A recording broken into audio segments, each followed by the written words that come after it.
একটা পরিবার চলে আসে শহর ছেড়ে বনের ধারে একলা একটা জায়গায়। ওরা ভাবছিল এবার শান্তিতে থাকবে, কিন্তু সেই নির্জন বনঘেরা জায়গায় লুকিয়েছিল অজানা কিছু অন্ধকার, রহস্য আর ভয় দিয়ে মোড়া এক ছায়া। এটা কোনো সাধারণ ডাইনির গল্প না, এটা দ্য উইচ, এমন একটা সিনেমা যা আপনার রাতের ঘুম কেড়ে নেবে। তো চলুন কথা না বাড়িয়ে আমরা মেন গল্পে চলে যাই। সময়কাল 1630 শতাব্দী। 1630 শতকে ছিল কঠোর ধর্মীয় পরিবেশ। ধর্ম ছিল জীবনের কেন্দ্র আর প্রত্যেককে কঠোর নীতির মধ্যে থাকতে হতো। অপরাধ, অসুস্থতা কিংবা ফসলের ক্ষতি সবকিছুতেই শয়তানের প্রভাব আছে বলেই বিশ্বাস করত তারা। তাছাড়া আমেরিকার সাথে ইংল্যান্ডের তখন ছোটখাটো যুদ্ধ হচ্ছিল, যার কারণে এক শহর থেকে আরেক শহরে বিভিন্ন মানুষ বসবাস করতে আসতো। তেমনটা ঠিক ইংল্যান্ডের এই শহরেও ঘটেছিল। সেই শহরটা সম্পূর্ণ শাসন করত রোমান ক্যাথলিকরা। খ্রিস্টান ধর্মের মধ্যে অনেক তরিকা ছিল, যার মধ্যে রোমান ক্যাথলিক এবং প্রোটেস্ট্যান্টরাও ছিল। সংখ্যায় রোমান ক্যাথলিকরা এই শহরে অনেক বেশি ছিল। গল্পটা সেই প্রোটেস্ট্যান্ট ফ্যামিলিকে দেখিয়েই শুরু হয়। সেখানে দেখা যায় উইলিয়াম নামের একটা ব্যক্তিকে শহরের রোমান ক্যাথলিকদের কঠোর বিরোধিতা করায় তাকে বহিষ্কার করা হয়। আপাতত তাদের থাকার মতো কোনো জায়গা নেই। উইলিয়াম এবং ক্যাথরিন হচ্ছে স্বামী স্ত্রী, তাদের 5টি সন্তান রয়েছে। তাদের মধ্যে সবার বড় হচ্ছে থমাসিন। থমাসিনের ছোট ভাই হচ্ছে ক্যালেব। তাদেরও ছোট দুটো ভাই বোন রয়েছে, তারা দুজন যমজ, জোনাস এবং মাসরি। তাছাড়া সবার ছোট যে ভাই রয়েছে তার নাম স্যামুয়েল। এমন অবস্থায় তাদের থাকার স্থান নেই বলে শহর থেকে দূরে একটা জঙ্গলের পাশে গিয়ে উঠেছে। তাদের বিশ্বাস যিশু তাদের ভালো চায় বলে তাদের এই অবস্থায় নিয়ে এসেছে। জীবিকা নির্বাহ করার জন্য সেখানে তারা ভুট্টা চাষ করত। বাড়ির পাশে ছোট্ট একটা ভুট্টা ক্ষেত রয়েছে। এমনই একদিন থমাসিন তার ছোট ভাইকে নিয়ে পিকাবু খেলছিল। কিছুক্ষণ খেলার পর যখন হঠাৎ করে তার ছোট ভাইয়ের দিকে তাকায়, সেখানে দেখা যায় স্যামুয়েল আর সেখানে নেই। থমাসিন এক মুহূর্তের জন্য আতঙ্কিত হয়ে গিয়েছিল। চারিপাশের পরিবেশটা সম্পূর্ণ নিস্তব্ধ, কানের পাশে যেমন এক ধমকা হাওয়া বয়ে যাচ্ছে। তবে স্যামুয়েল কোথায় গেল বা তাকে কে বা নিয়ে গেল, এবং থমাসিন তাকে খুঁজবে বা কিভাবে? জঙ্গলের ভেতরে দেখা যায় লাল আলখেল্লা পরা একটা মহিলাকে। সে বাচ্চাটিকে নিয়ে জঙ্গলের ভেতরে প্রবেশ করেছে। নির্দিষ্ট একটা জায়গায় দেখা যায় উলঙ্গ অবস্থায় একটা মহিলা স্যামুয়েলকে বলি দিচ্ছে। সে ছিল একটা ডাইনি। বলিদানের পর এক তন্ত্র সাধনার পর সে শূন্যে ভাষা শুরু করলো। সে মহিলা শয়তানের শক্তি হাসিল করে ফেলেছে। অন্যদিকে হাহাকার লেগে গিয়েছে উইলিয়াম পরিবারে। ক্যাথরিন বাচ্চা হারানোর শোক এখনো মেনে নিতে পারেনি। উইলিয়াম মেনে নিয়েছে তার ছোট বাচ্চাটা হয়তো আর বেঁচে নেই। তারা ধারণা করছে হয়তোবা কোনো বর্ণ শিয়াল স্যামুয়েলকে নিয়ে গিয়েছে। আর শিয়াল যদি তাকে না নিয়ে থাকে, অন্য কোনো কিছু হয়ে থাকে, তাহলে এতক্ষণে সে ক্ষুধার জ্বালায় হয়তোবা মারা গিয়েছে। তাছাড়া তারা যে ভুট্টা চাষ করত, সেদিন সেই ভুট্টাগুলোর মধ্যে পচন ধরেছে। এখন এই অবস্থায় তাদের খাওয়ার মতো কোনো কিছুই নেই। তাই শিকারের উদ্দেশ্যে ক্যালেবকে নিয়ে উইলিয়াম জঙ্গলের ভেতরে প্রবেশ করে, তাও আবার ক্যাথরিনকে না জানিয়ে। এর কারণ হচ্ছে ক্যাথরিন আগে থেকেই বলেছিল সেই জঙ্গলের ভেতরে প্রবেশ যেন তারা না করে, কেননা লোকমুখে শোনা যায় সেই জঙ্গল নাকি অভিশপ্ত। ক্যালেব তার বাবাকে জিজ্ঞেস করছিল স্যামুয়েল কি নরকে যাবে না স্বর্গে যাবে। তাদের ধারণা ছিল স্যামুয়েল নরকে যাবে। এর কারণ হচ্ছে স্যামুয়েলের ব্যাপটাইজেশন করা হয়নি। ব্যাপটাইজেশন অথবা ব্যাপটিজম হচ্ছে খ্রিস্টান ধর্মের একটা শুদ্ধিকরণ প্রক্রিয়া। জন্মের পর একটা রিচুয়াল করার পর তাদের উপরে পানি ছিটানো হয়। ব্যাপটিজমের পর সেই আত্মাকে পবিত্র মানা হয়, যেটা কিনা স্যামুয়েলের ক্ষেত্রে হয়নি। এবং ব্যাপটিজম করার জন্য একজন ধর্মযাজক প্রয়োজন। শহর থেকে তাদের বিতাড়িত করার কারণে চার্চেও যেতে পারবে না। সেদিন স্যামুয়েল হারিয়ে যাওয়ার পর থেকে ক্যাথরিন থমাসিনকে বেশি একটা সহ্য করতে পারে না। তাছাড়া অন্যদিকে ক্যালেবের বয়সন্ধিকাল চলছে। সে আস্তে আস্তে নিজের বোনের প্রতি আকৃষ্ট হয়ে পড়ছিল, যেটা কিনা তার দিক থেকে একটা পাপ ছিল। উইলিয়াম পরিবারের সবার মধ্যে কিছু না কিছু পাপ রয়েছে, একমাত্র নিষ্পাপ থমাসিন বাদে। থমাসিন সারাদিন যাবৎ কলুর বলদের মতো খেটে যায়। এর বদলে তার মার কাছ থেকে বিন্দু পরিমাণ যত্ন পর্যন্ত পায় না সে। সেদিন ক্যালেব এবং উইলিয়াম জঙ্গল থেকে ফেরার পর বাড়ি এসে দেখে তাদের বাড়িতে একটা কালো ছাগল এসেছে। এর আগে তাদের একটা সাদা ছাগল ছিল। সেই ছাগলের সাথে এই ছাগলটাকে খামারে রেখে দেয়। থমাসিন আজ কাজ করে অনেক ক্লান্ত হয়ে গিয়েছে। তারপরও তার মা তাকে বলে কাপড় ধোয়ার জন্য।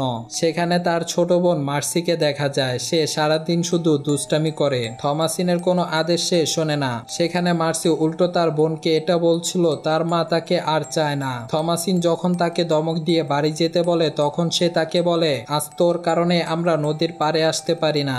যখন থেকে তুই স্যামুয়েলকে সেই ডাইনির হাতে তুলে দিয়েছিলি। ক্যালেব সেখানে বলে স্যামুয়েলকে কোনো ডাইনি না বরং একটা শিয়াল নিয়ে গিয়েছে। ছোট মার্সি বিশ্বাসই করে না যে তাকে একটা শিয়াল নিয়ে গিয়েছে। উল্টো সেখানে সে বলছিল ডাইনিকে দেখেছে জঙ্গলের ভেতরে চলে যেতে। এক পর্যায়ে বিরক্ত হয়ে সেখানে থমাসিন তাকে বলে, হ্যাঁ আমি ডাইনি, আমি স্যামুয়েলকে বলে দিয়েছি এবং আমি শয়তানের বইয়ে সাক্ষ্য করেছি, শয়তানের সাথে চুক্তি করেছি, আমি যাকে মন চায় তাকে ব্যানিশ করে দিতে পারি। এগুলো বলে সেখানে মার্সিকে ভয় দেখাচ্ছিল সে। ক্যালেব জানতো এগুলো সম্পূর্ণ মিথ্যা কথা। সে শুধু মার্সিকে ভয় দেখাতে চাচ্ছে। এমন ভাবে তারা কিছুদিন পার করে দেয়। সেদিন রাতের ঘটনা, সবাই একসাথে খেতে বসেছিল আর ক্যাথরিন সেখানে অনেক টেনশনের মধ্যে পড়ে যায়। এর কারণ হচ্ছে তাদের কাছে আর মাত্র 3 থেকে 4 দিনের খাবার রয়েছে।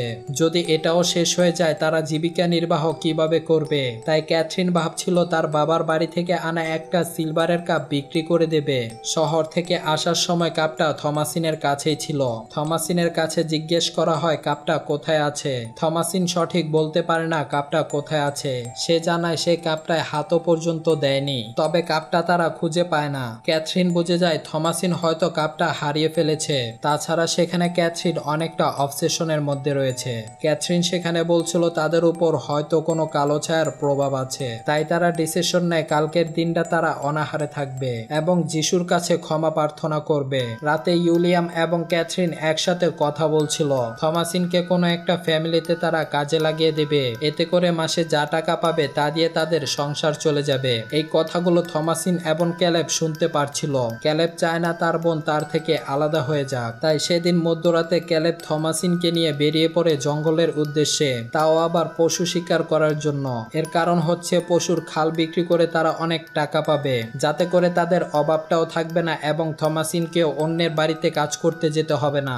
এক পর্যায়ে জঙ্গলের মাঝে একটা কালো খরগোশকে দেখা যায়। তাদের পোষা কুকুর ফোলার তার পিছু করতে থাকে। অন্যদিকে উইলিয়াম, ক্যালেব এবং থমাসিনকে খোঁজা শুরু করে। থমাসিনকে একা জঙ্গলে ফেলে রেখে সেই খরগোশের পিছু করতে থাকে ক্যালেব। ঘোড়াটা আউট অফ কন্ট্রোল হয়ে থমাসিনকে ফেলে দেয়। হঠাৎ করে ফোলারের চিৎকারের শব্দ শুনতে পেয়ে ক্যালেব যখন সেখানে গিয়ে পৌঁছায়, দেখতে পায় তার কুকুরটা নৃশংসভাবে মরে পড়ে আছে। ক্যালেব তাও সেখানে তার হাল ছাড়ে না। সে আজ খরগোশ শিকার করেই ছাড়বে। খরগোশের পিছু করতে করতে জঙ্গলের একেবারে গভীরে চলে যায়। সেখানে পরিত্যক্ত একটা বাড়ি সে খুঁজে পায়। সেই বাড়ি থেকে একটা মহিলা বেরিয়ে আসে। লাল আলখেল্লা পরা সেই মহিলা, যে কিনা স্যামুয়েলকেও নিয়ে গিয়েছিল এবং তাকে বলিদান দিয়েছিল। সেখানে এসে ক্যালেবের সাথে অন্তরঙ্গের সম্পর্ক স্থাপন করে। দেখা যায় সেখানে ডাইনির একটা হাত বুড়ো মানুষের মতো। থমাসিন কোনোভাবে বাড়িতে গিয়ে পৌঁছায়। তখন তাকে ক্যালেবের ব্যাপারে জিজ্ঞাসা করা হয়। সেখানে তার উত্তর সে দিতে পারে না, যার ফলে সেখানে ক্যাথরিন থমাসিনের উপর চিল্লানো শুরু করে। উইলিয়াম বলছিল ভোর সকাল হতে সে জঙ্গলের উদ্দেশ্যে রওনা দেবে। বাইরে এখন প্রচন্ড বৃষ্টি, তাই সে রাতে জঙ্গলের ভেতরে যেতে পারবে না। রাতে থমাসিন বৃষ্টির মধ্যে ছাগলের খামারটা যখন চেক করতে যায়, সেখান থেকে ফেরার পথে থমাসিন ক্যালেবকে একেবারে উলঙ্গ অবস্থায় দেখতে পায়। ক্যালেব অজ্ঞান হয়ে যায়। তার অবস্থা প্রচন্ড বাজে। সকালে দেখা যায় মার্সি কালো ছাগলটার সাথে কথা বলছে। সেই ছাগলটাকে নাম দিয়েছে ব্ল্যাক ফ্লিপ। মার্সি ব্ল্যাক ফ্লিপকে জিজ্ঞাসা করেছিল ক্যালেবের এই অবস্থা কে করেছে।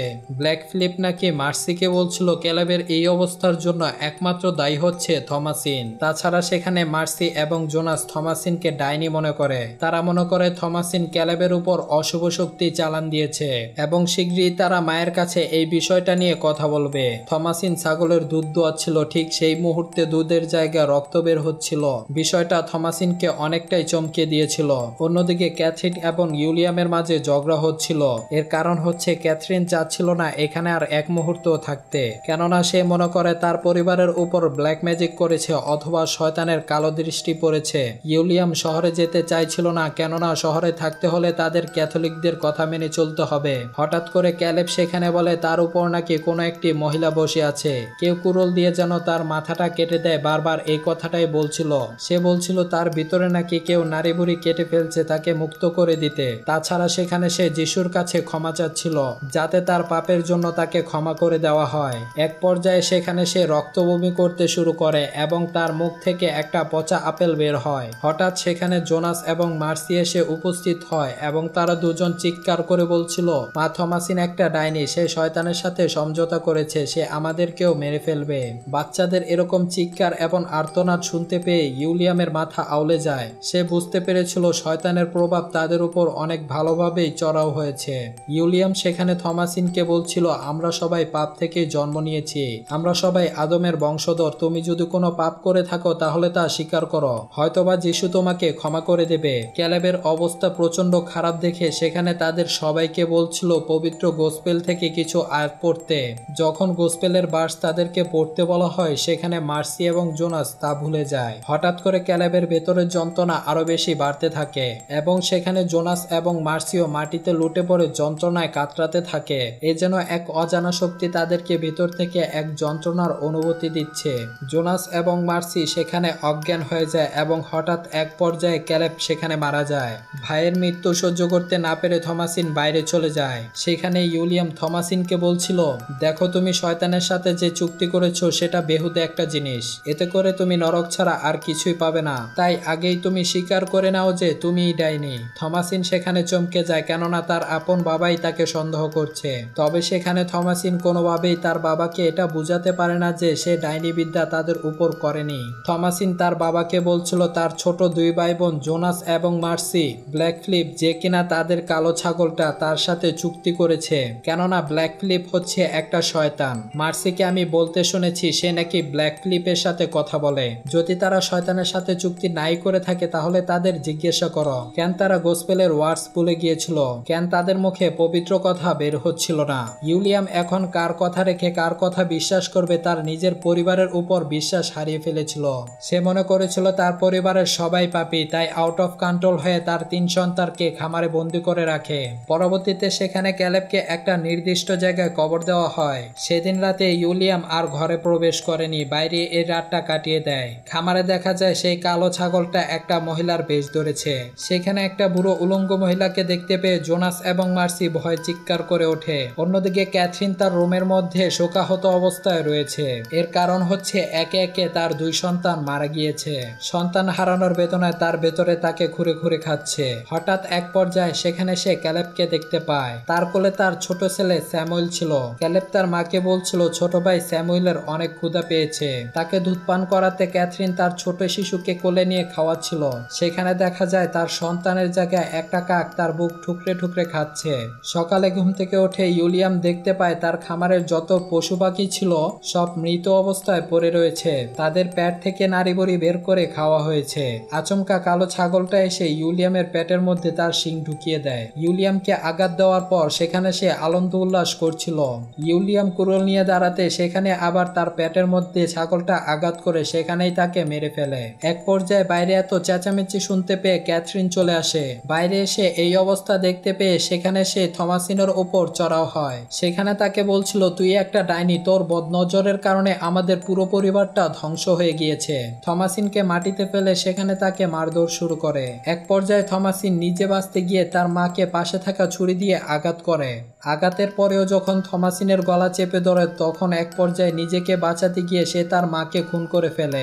এই হাসি খুশি ইউলিয়াম পরিবারের সদস্য আর কেউ বেঁচে নেই, শুধুমাত্র থমাসিন ছাড়া। এর কারণ হচ্ছে থমাসিন একমাত্র নিষ্পাপ ছিল, যার ভেতরে কোনো পাপ ছিল না। তবে শয়তান তার পরিবারকে এমনভাবে গ্রাস করে ফেলেছিল যার কারণে থমাসিন নিজের জীবন বাঁচাতে গিয়ে তার মাকে মারতে বাধ্য হয়েছে।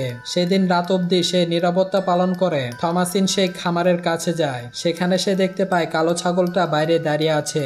খামারের ভিতরে প্রবেশ করতেই সেখানে থমাসিন ছাগলটাকে জিজ্ঞেস করছিল তুমি যেই হও না কেন আমার ডাকে সাড়া দাও। কিছুক্ষণ নীরবতা পালন করে সেখানে থমাসিন বলছিল তুমি আমাকে কি দিতে পারবে। তার উত্তরে একটা কর্কশ কণ্ঠ ভেসে আসে, আসলে তুমি এই পৃথিবীর কি চাও? সব পাবে, হীরামুক্ত জহরত, অনন্তকালের সুখ সব দিতে পারবো। থমাসিন বলল কি করতে হবে? তার উত্তরে সে তাকে বলছে টেবিলের উপর একটা বই রয়েছে, সেখানে শুধু খালি একটা স্বাক্ষর করো। থমাসিন বলছে আমি লিখতে পড়তে জানি না। হঠাৎ করে শয়তান তার পেছনে এসে তাকে বলছিল আমি তোমাকে লেখা শিখাবো। বইয়ের মধ্যে স্বাক্ষর করার পর তাকে বলা হয় উলঙ্গ অবস্থায় জঙ্গলের এক নির্দিষ্ট জায়গায় যেতে, এবং ঠিক সেই পথ ধরে হাঁটছে থমাসিন এবং তার পেছনে তাকে ফলো করছে লুসিফার। জঙ্গলের গহীনে যাওয়ার পর সেখানে দেখা যায় কিছু ডাইনি উলঙ্গ অবস্থায় ডাকিনী বিদ্যা চর্চা করছে। সেখানে যাওয়ার পর থমাসিনও তাদের মতো উলঙ্গ অবস্থায় সাধনায় যুক্ত হয় এবং এক পর্যায়ে সেও আকাশে ভাসা শুরু করে এবং এখানেই শেষ হয় দ্য উইচ মুভির ঘটনা। অনেকের মনে প্রশ্ন জাগতে পারে পুরো ইউলিয়াম পরিবারকে শয়তান হত্যা করেছে, তবে থমাসিনকে কেন ছাড় দেওয়া হলো? এর কারণ হচ্ছে থমাসিনের পরিবারের সবার ভিতরে একটা না একটা পাপ ছিল।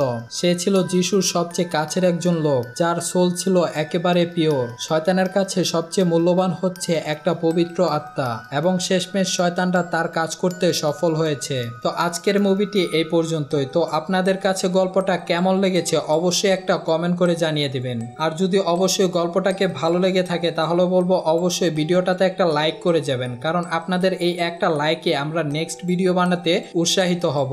তো অবশ্যই কেউ লাইক বাটনটিকে মিস করবেন না। আর যদি আমাদের চ্যানেলে নতুন হয়ে থাকেন সাবস্ক্রাইব বাটনটিতে অবশ্যই ক্লিক করতে ভুলবেন না, কারণ পরবর্তীতে যখন আমরা নতুন নতুন গল্প আপলোড করব সেটার নোটিফিকেশন সবার আগে আপনার কাছে চলে যাবে। সবাই ভালো থাকবেন, নেক্সট ভিডিওর জন্য অপেক্ষা করবেন। খুব তাড়াতাড়ি আবার কোনো রোমাঞ্চকর গল্প নিয়ে চলে আসবো। তো সবাই ভালো থাকবেন, নেক্সট ভিডিওর জন্য অপেক্ষা করবেন। আসসালামু আলাইকুম, টাটা।